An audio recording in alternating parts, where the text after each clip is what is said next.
There's this story that I did and I really got a lot of backlash. I have never seen people being so mad at me. All the stories I've done, when I go to the comment section, they're always like, "Oh, Monica, thank you for this story. It's such an eye-opener. Thank you for covering this story." But this story in particular about the Abrahams, these two women who live together as co-wives, wow, I've never seen that kind of backlash. And women were out there telling me I am being a devil's agent. Oh, I am advocating for polygamy. Oh, I am fighting for the side chicks. Oh, all this kind of backlash. And you know, just as you will agree with me, you're in media, when a dog bites a man, that is not a story. But when a man bites a dog, that is a story. When a man and a woman live together in one house married, that is not a story. But when a man and two women live together in the same house, that is a story for me. So I sat down and I asked myself, hey, why the backlash? I was just telling a story. I wasn't telling your husband to go and get you another wife. I wasn't saying that, you know, now polygamy should be the way to go.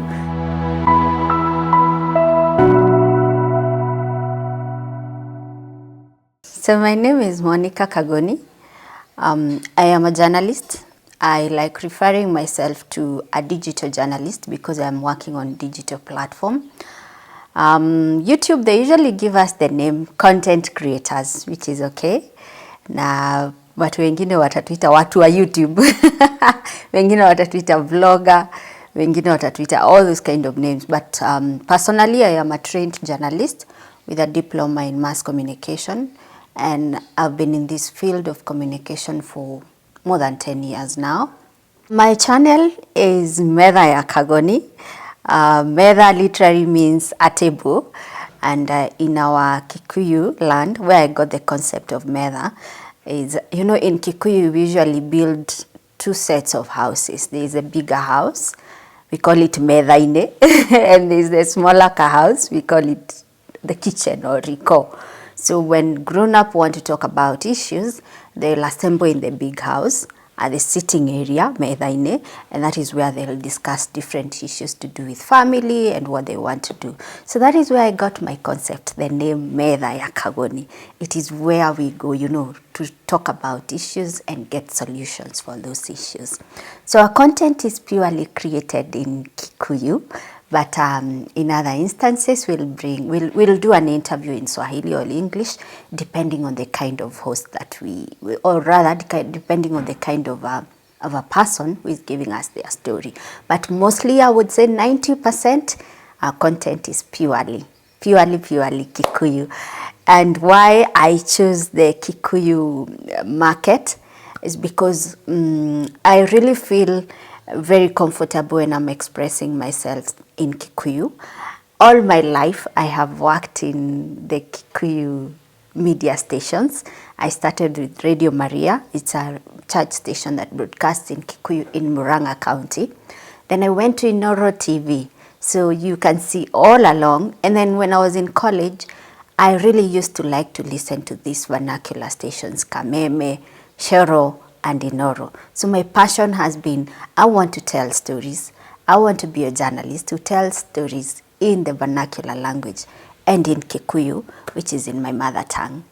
You know, when we were in college, everybody wanted to join the mainstream media houses, be it KTN, NTV, Citizen, KBC. And these are stations that were broadcasting either in English or Swahili. So everybody wanted to be there. But in the same year, I remember, that's when some of the vernacular stations came up. And our teacher, his name was Mr. Kamau, but now he's departed. May the Lord rest his soul in eternal peace.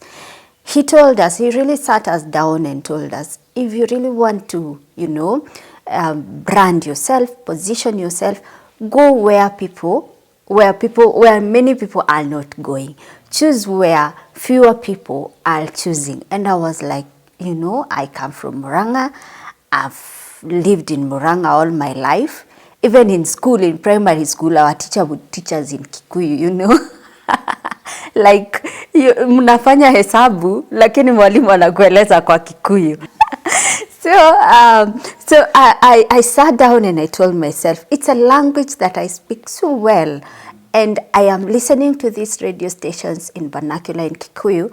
And someone is just, you know, I'm so mesmerized by how they're broadcasting in Kikuyu, how they're laughing, how they're telling stories, and how they're playing Kikuyu songs. And I was like, yes, this is where I belong. So I would say my passion to broadcast in vernacular started way back while I was in college. That was around 2007, 2006, 2007. So luckily an opportunity came up with Radio Maria in Murang'a, and I grabbed it, and I can tell you, whenever I am telling my stories or broadcasting in Kikuyu, I really feel, yeah, this is what I want to do, and I want to do it for the rest of my life. If I speak very good English, doesn't mean I'm intelligent. And maybe I would wish to challenge a content creator who is out there and saying, oh, I cannot do this in Kikuyu, I cannot do this in my mother tongue. You know, a big media house like BBC, they will do some of their broadcasts in Somali. They will do some of their broadcasts in, you know, in a language in South Africa. Why? Why are they doing all this? If you go to France, their radios, their TVs, they broadcast in French. It is their local language, just like the way our local language is Swahili, or a vernacular language for me in this case is Kikuyu. If you go to Italy, the Radio Maria in Italy broadcasts in Italian. It is their language. So it doesn't mean that I think this fallacy of you can only speak English or you can only create your content in English because you'll have many numbers. For me, it's just a fallacy that someone needs to get over it. If you truly want to create your content in a vernacular language, go for it. It has worked for us. It has worked for many people. It doesn't mean that my viewers do not speak English. It doesn't mean they do not speak Swahili. That is why when I go out there and I get an interesting story but can only be told in another language, I will host that person, because my audience, they also speak these other languages. You'll be surprised that we have such a big following in the US. The Kikuyus who live in the US. Of course, they speak English there. And they also speak Kikuyu, and they're so attracted to Kikuyu. And whenever they always tell me that whenever they listen to my channel, they feel a touch of home. They feel like they're at home because someone is speaking to them in their language in that foreign and far away land. So it doesn't mean ati we are backward. Sisi sasa unajua hiyo siwezi watch, hiyo ni backward, apana. But I also when I'm creating content, I am also looking at the age of my audience, who would truly appreciate being given this story in a vernacular language. So for me, I would say Kikuyu has worked for me. If you want to tell your story in Swahili, please do it. It is all about your passion. Because whichever language you're comfortable in, you'll be able to express yourself very well in that language. So how did I get myself into this? I always say I have always wanted to host programs. And I've always said that one of my greatest inspiration is Oprah Winfrey. I follow her a lot, and I started when I was young in high school. So I've always wanted to host, you know, a program where I am engaging somebody. But I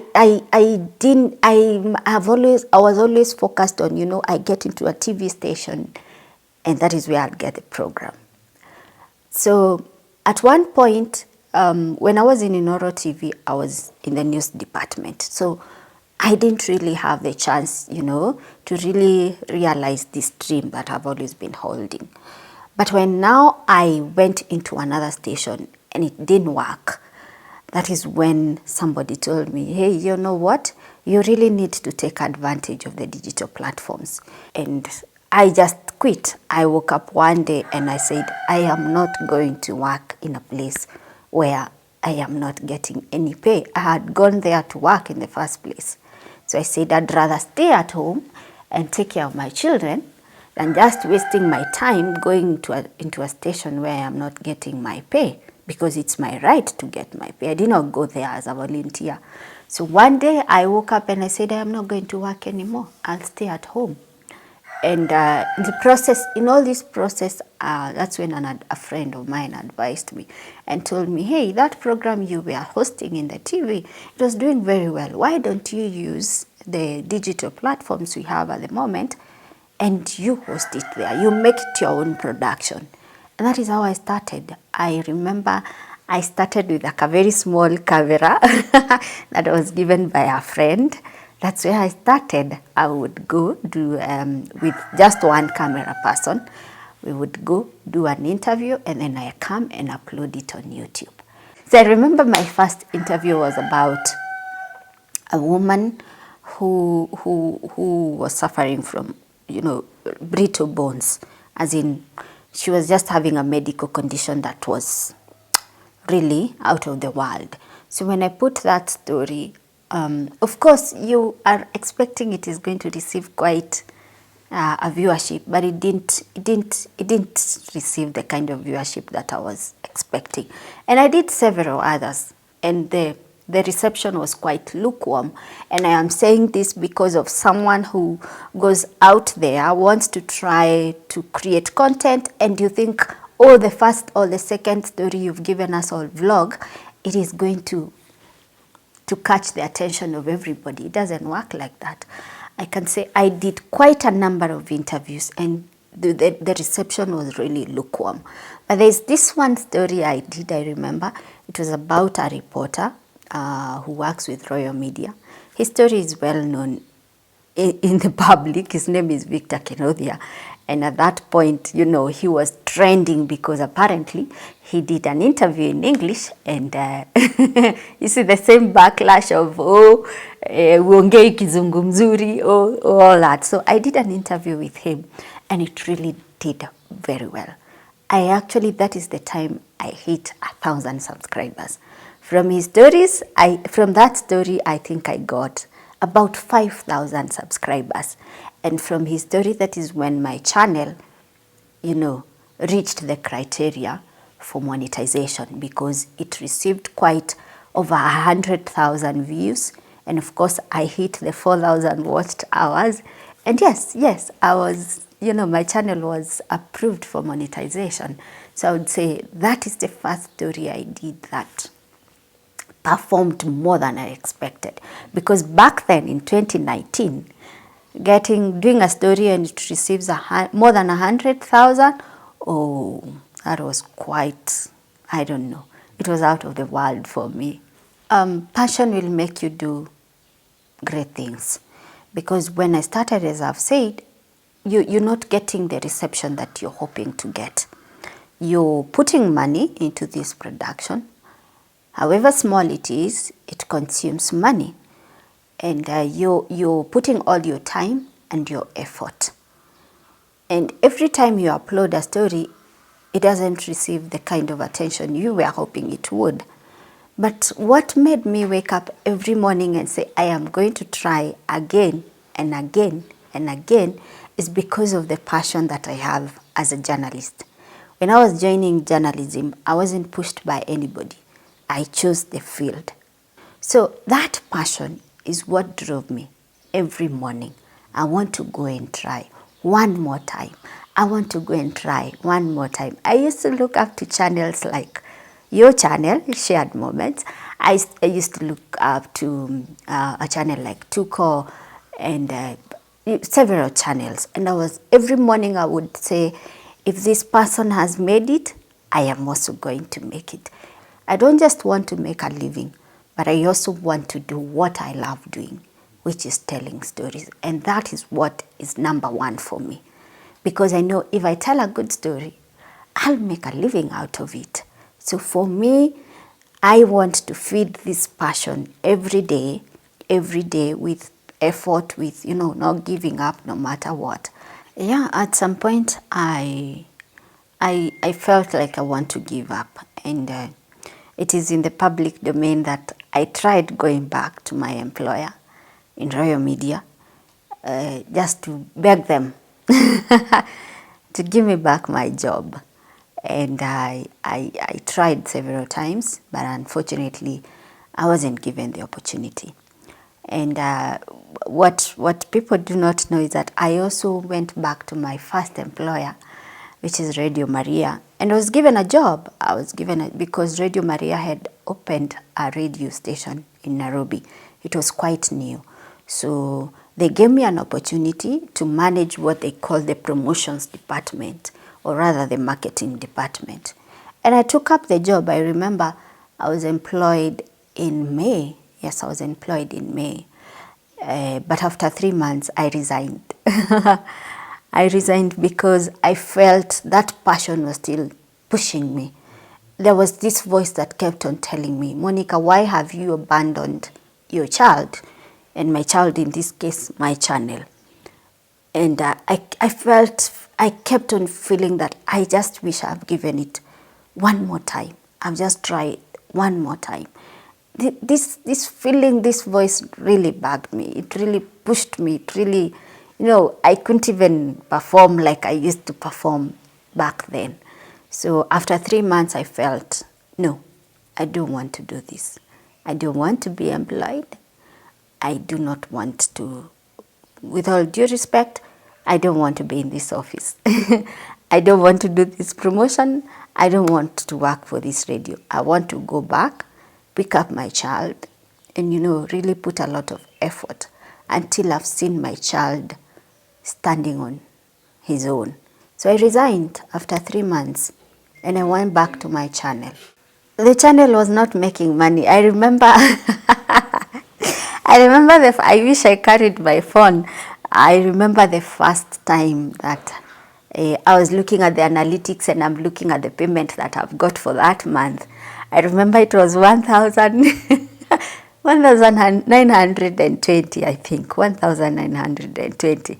And there's this rule in YouTube that until you hit 70 euros, that is when you get your payment.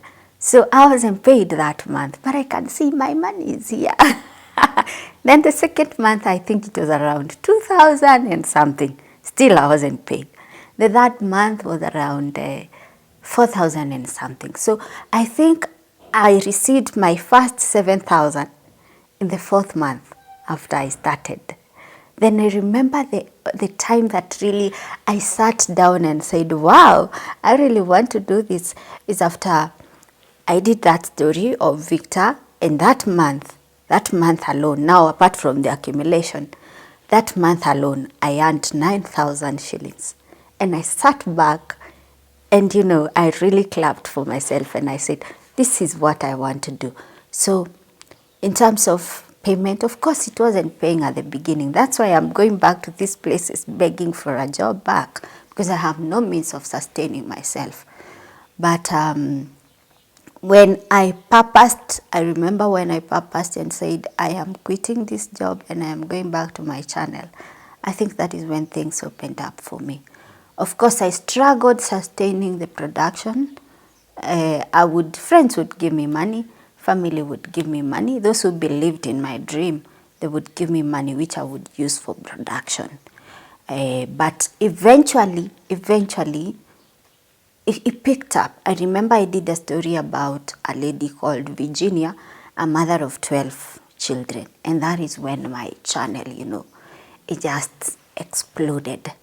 I got these subscribers, I got the views. I would go to places and people are like, oh, Wendy, Monica. That is when I had my breakthrough. It may still have not earned the money I was expecting then, but I could see growth. And the best thing with YouTube, it gives you that analytic. It will show you, this is how your channel performed this month. This is how it has performed. Justus. It will give you that graph. January, February, March, April. So that graph for me was quite an encouragement because it would just grow. It was going up, up, up. No matter how slow it took, it was always an upward projection. So for me, that is what really that is what pushed me to see, kumbe this thing can work, kumbe it can sustain me, kumbe I can tell stories without being in a media house like, in these big media houses. I can also create a platform of my own where people can be coming, they give us experiences, and we tell their stories, and we make a living out of it. I made a deliberate decision at some point when, again, I'll go back to YouTube analytics. It will tell you, it will define your gender. It will tell you 70% of your viewership are women. 30% of your viewership are men. It will give you the ages. They are between this age and this age. So at the beginning, I didn't have a clear audience that I want to speak to. But along the way, I realized that women are the biggest consumers of YouTube and entertainment. So at the back of my mind, I told myself, I want to speak to a woman. And when I have already identified a woman, then I'll think, what does this woman want? A woman will want to talk about relationships. She'll talk about her marriage, her family, her children, her friends, her health, and her investment. So after I got that realization, so whenever I am looking for content, I am sorry to the male gender, but my first person that I put in mind is a woman. That is why you will see in our channel, we have different segments, and most of them, they tend to, to address the woman. Like we'll talk about, why are you single? These are women who are either divorced, widowed, or they just make a decision not to get married.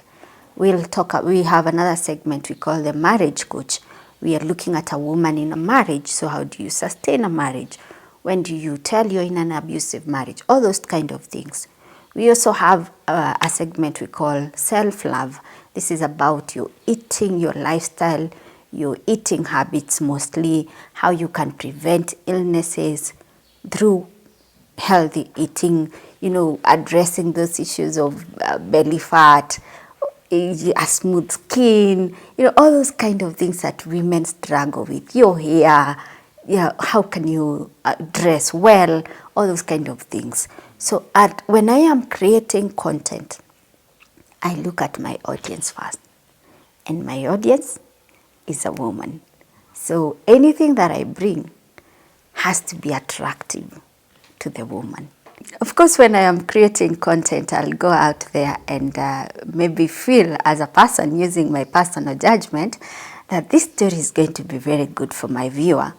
And also, I am a journalist. As you have said, there's this story that I did, and I really got a lot of backlash. I have never seen people being so mad at me. All the stories I've done, when I go to the comment section, they're always like, oh, Monica, thank you for this story. It's such an eye-opener. Thank you for covering this story. But this story in particular about the Abrahams, these two women who live together as co-wives, wow, I've never seen that kind of backlash. And women were out there telling me I am being a devil's agent. Oh, I am advocating for polygamy. Oh, I am fighting for the side chicks. Oh, all this kind of backlash. And just as you will agree with me, you're in media. As I said from the beginning, I'm a digital journalist. I'm a journalist. And in journalism, we were taught when a dog bites a man, that is not a story. But when a man bites a dog, that is a story. When a man and a woman live together in one house married, that is not a story. But when a man and two women live together in the same house, that is a story for me. And then again, I am not bringing this story to advocate for anything. As much as we know there's polygamy, we haven't seen two women living in the same house, honestly, at their age. They are so young, in their 30s, in their early 30s, and they are living together.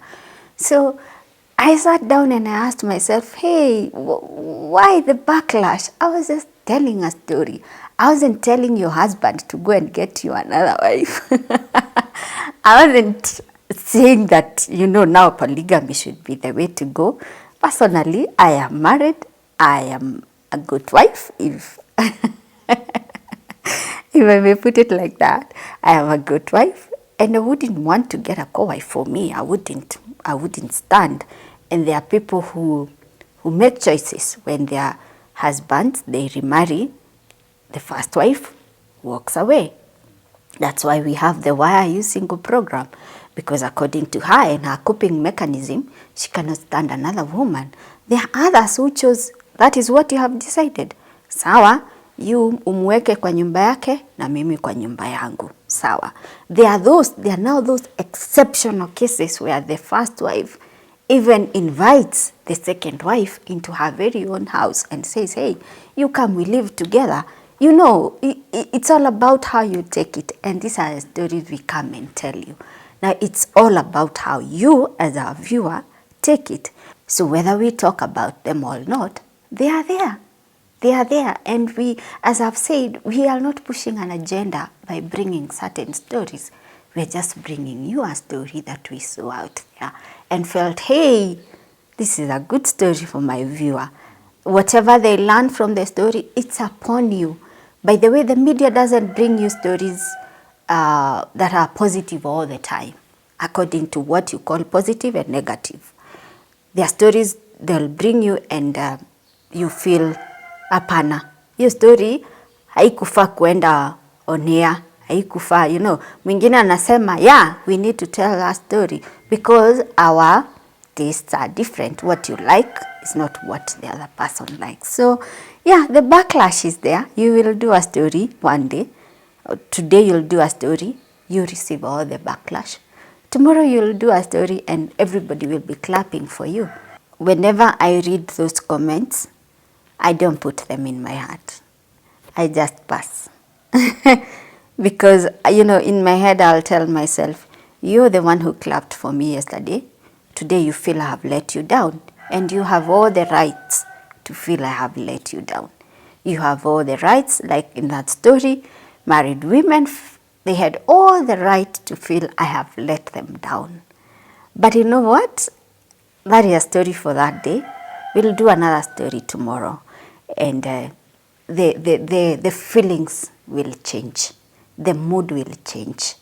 So personally, I do not put the comments into my heart. There are even people who will come, the same women, they will come and tell you, hey, how you've dressed today is really bad, you know, or your hairstyle today is really bad, or your makeup today is off. But you know what? The same person tomorrow will tell you, hey, today you look very beautiful, very smart. So mimi siwekangi hizo comments kwa roho yangu. I just read and I pass. And if I feel they are going to hurt me, I don't read them. I have a team of people. I have my camera person, I have the digital manager, and I have the video editor. So whenever we see some comments and we feel, yeah, these people have a right to complain, we come as a team, address the comments and the issue that is being addressed there, and we make sure we rectify in our next video. But if it's just a comment that, you know, just someone has commented, says maybe you're dark. What am I supposed to do about my skin color? I mean, you just brush them off. If someone tells you, oh, you're gaining weight, surely I just brush it off. So it depends. It's not just my eye that looks into those comments. There's a whole team that does that. And where we feel this one is constructive criticism, we take it.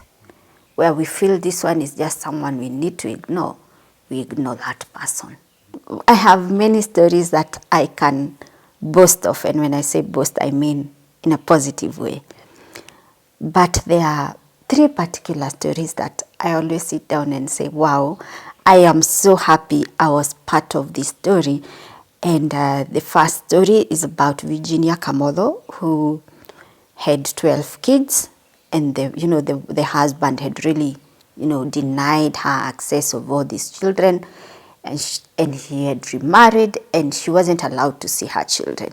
This is a story that started way back in 2015. That is when it started being highlighted in the media. And by the time I was coming to highlight the story, nothing had been done. So when we highlighted the story, we got a pro bono lawyer. We went to court. The case took a record of 8 months. It was ruled in her favor. And the judge gave her all her 12 children. So to me, when I see her so happy with her children, I always say, wow. I tell God, thank you for making me a part of this story. So that is one story that gives me fulfilled. That if I was to stop doing what I do today, I think I would close my diary and say, yes, there's something I am proud of. That is one story. Another story that I am so proud of is of two stories of two kids.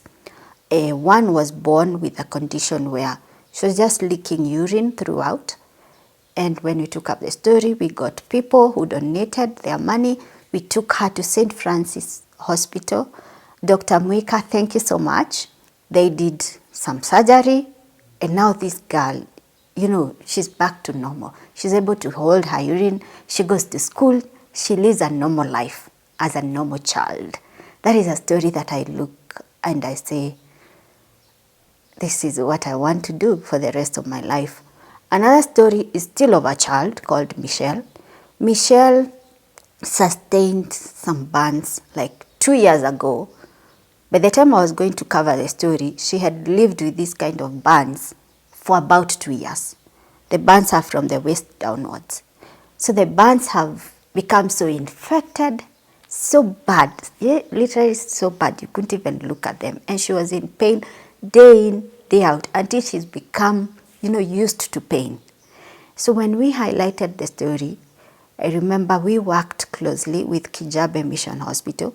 This girl was taken in for surgery. They did some grafting, cleaning the burns. She stayed for about a month in hospital, and then she was released. Today, Michelle goes to school. Well, there's another surgery that is supposed to be done to rectify something that went wrong. But today, we've made a step, a very major step. Today, Michelle goes to school, and we're looking forward to the next surgery. So when I look at the lives of these two kids, I feel, wow, I am a mother, I have children, and I know it breaks a mother's heart when you see your child suffering so much. So I always feel, wow, I am so happy, Lord, that you made me a part of these stories, that through our platform, Metha Kagoni, these two kids now are in school, they're not in pain, and they're leading their normal lives. Yeah, there are so many stories I can quote, but those three, even when I am praying, I always remind God about those three stories. You see, when I'll still go back to college and to my teacher, Mr. Kamau, he would say, you're becoming journalist to become a voice for the voiceless. So whenever I see people reacting to our stories, and reacting, I mean when they come and help, like in the 3 stories that I have quoted, I really feel good. I feel I have told this story, people have listened to it, and they have been compelled to act. They give out their money, and that money is used, for like those medical cases, or for we've even built houses for people. So when I see a life changed, even if it's one, it gives you a lot of fulfillment. I think it's a feeling that cuts across all areas of our work. And I remember I started by saying, you have to be passionate about what you do. So now, when you're passionate about what you do and you see results, you really feel very good. And your passion, so to speak, is like doubled. If you had done to this extent yesterday, then today you're going to go to this extent, because your passion ni kama imemwagiliwa mafuta.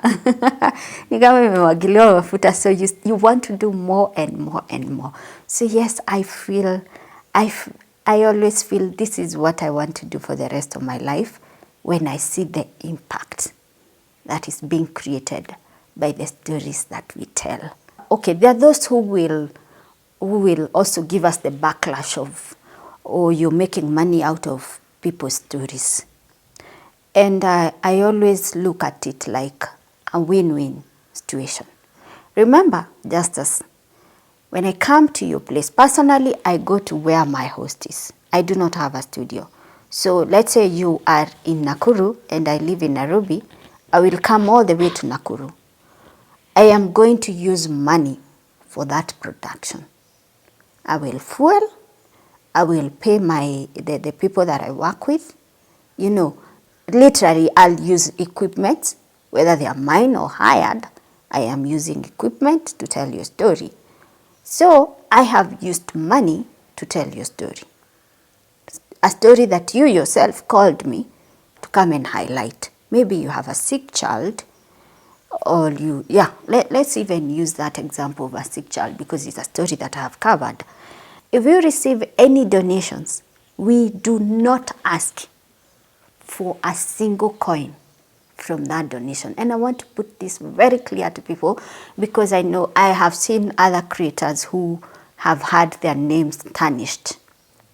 For Metha ya Kagoni, if we highlight your story and you happen to get some financial help, we do not ask you for a single coin.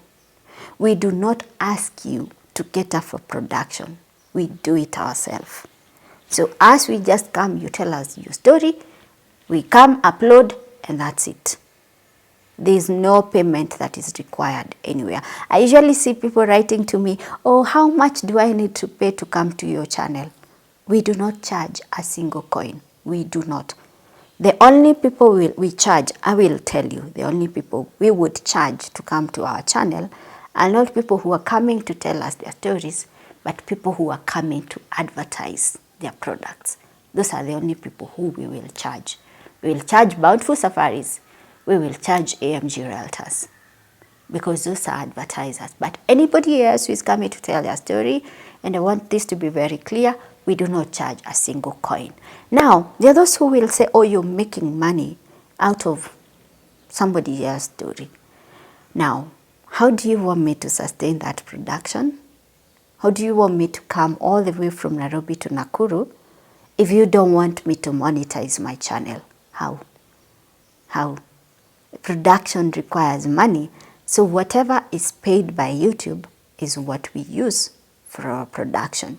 Those who are in YouTube know 10,000 views will give you less than 1,000 shillings. Those who are in YouTube, they know 10,000 views will give you less than 1,000 shillings. And you have a whole team with you. You have all sorts of equipment with you. Tell me, are you going to pay that with that less than 1,000 shillings? So I will say that the reason why we monetize our channels, the reason why you will see those ads coming is because we want to sustain this kind of production. And as for me, I will give my own experience. Whatever I get from YouTube may not be enough even to sustain the kind of productions that I do in a week. What YouTube has done for me, it has given me a platform where I can attract partners. Like in our case, we have AMG Realtors, is a real estate company, and we have Bountiful Safaris, is a tours and travel company. So YouTube, and through the subscription, the viewers, and I am so thankful to our subscribers and our viewers. You give us a platform where we can attract partners who come advertise their products, and through what they give us, through the partnership, we are able to sustain our production very well, and we are also able to pay ourselves. Because at the end of the day, I tell people, for me, YouTube is a full-time job. For me, YouTube is a full-time job. So this notion of we are making money out of people's stories, I think it's a fallacy. It's not true. You're coming there to benefit, and we have seen people who have benefited. I've just cited 3 examples of stories that we have done. They have used that platform, to have solutions. So it's a win-win. You come, you benefit, not just in terms of money, because there are stories we tell which do not require financial appeal, but you benefit in other ways. And we also benefit because our platform is growing day by day and we are able to attract partners. I will not charge you to come to the channel, neither will you charge me because you've given us your story. And just as you know, most of these stories that we air, we are invited by people. In the same way you invited me here to come. So we are invited by people. People write to us through email, through Facebook, through WhatsApp number. They write to us, I have this kind of story, I would want to tell it. I have this kind of story, I would want to tell it. So it is so clear from the word go that there is no money involved. Yeah, and as I said, if you were doing a financial appeal, maybe for a medical case, we're not going to ask you for a cent. Whenever I'm talking to students in the communication class or someone who has just finished their degree or diploma in mass communication, journalism, whatever, that is related to our field, I always speak to them with some sort of authority. And I tell them, you know, it's no longer that time when we were fighting to get into KBC or into NTV or these traditional media houses that we know. It's okay to go there. You gain a lot of experience. If you get a chance, please go. But no, we are no longer in that era where someone would hold your hand, you know, ati ya kuonyeshane na Godfather upate kazi mahali. No, we are not in that era where your creativity was so inhibited because you have nowhere to take whatever you've created. You have nowhere to take it to. So we have all these platforms where we can use them. We'll use them to pursue our dreams, to, you know, to fulfill our passion, to gain a living. So I always tell my younger sisters and brothers, make use of the digital space.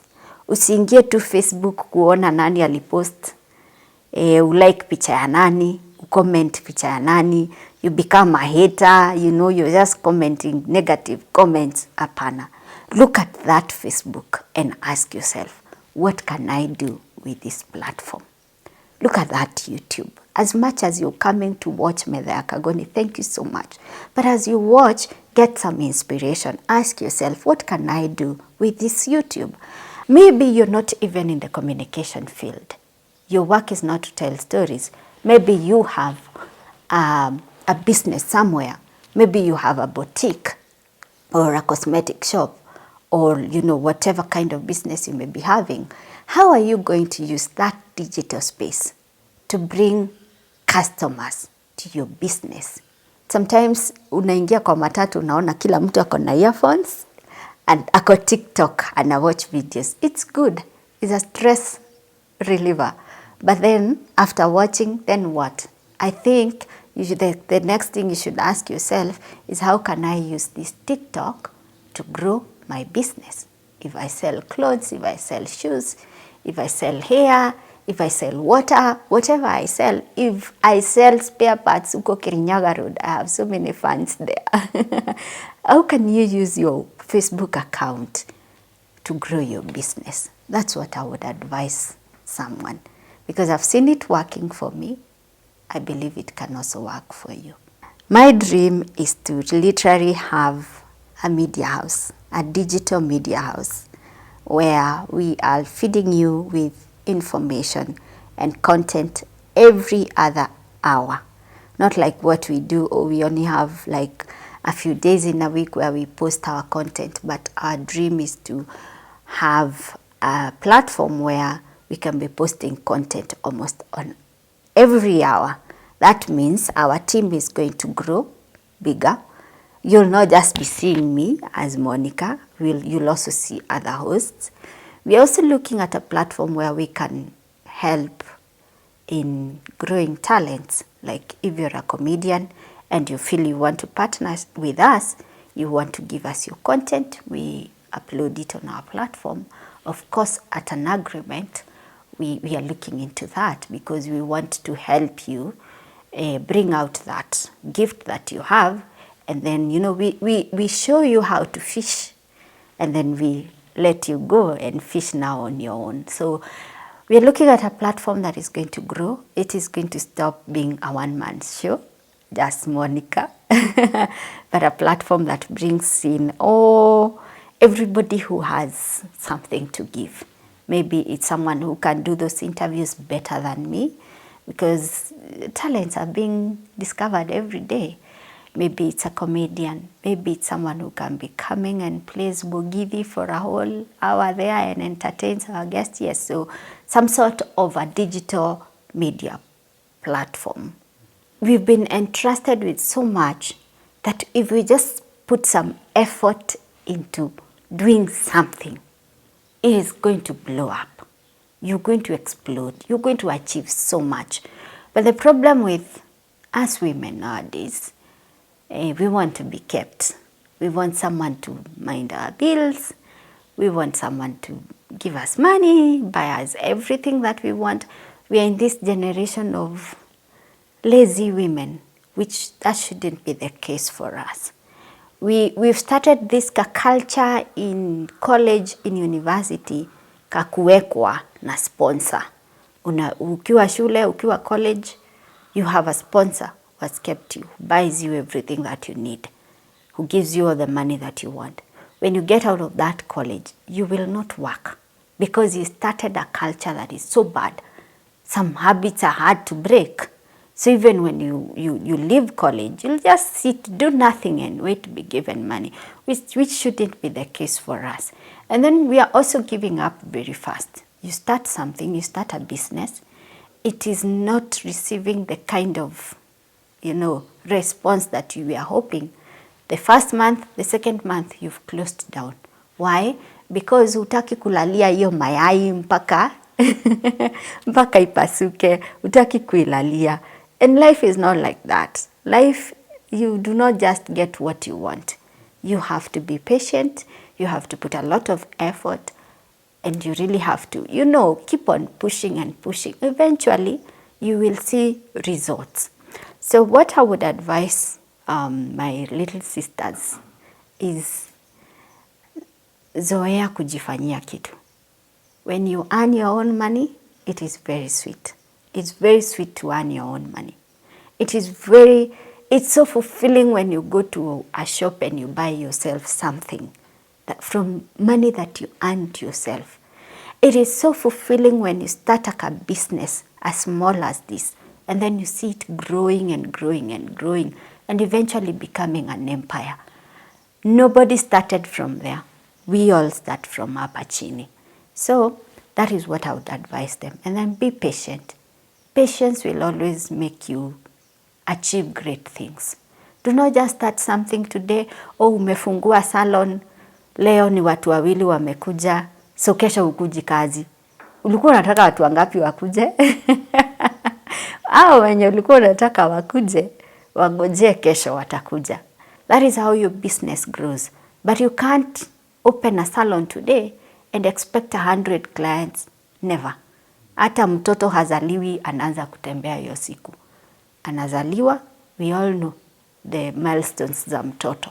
It's the same with life. It's the same with our businesses. It's the same with our career. So we have so much potential, women. We have so much potential if we only knew how to use it. So thank you so much, Justus, and your viewers, Shared Moments. I am so honored to be here, and I am so happy to be here. As I started by saying, this is a channel that I really looked up to when I was starting. So being here is really quite an honor for me. And sitting on this, I really feel so honored. So thank you so much for the opportunity. And thank you so much for those who have viewed this interview, who have watched this interview. And if you happen to speak our language, that is Gikuyu and Mombi, you come from the Mount Kenya region where every other politician is running to, or you come from those sides of Nakuru.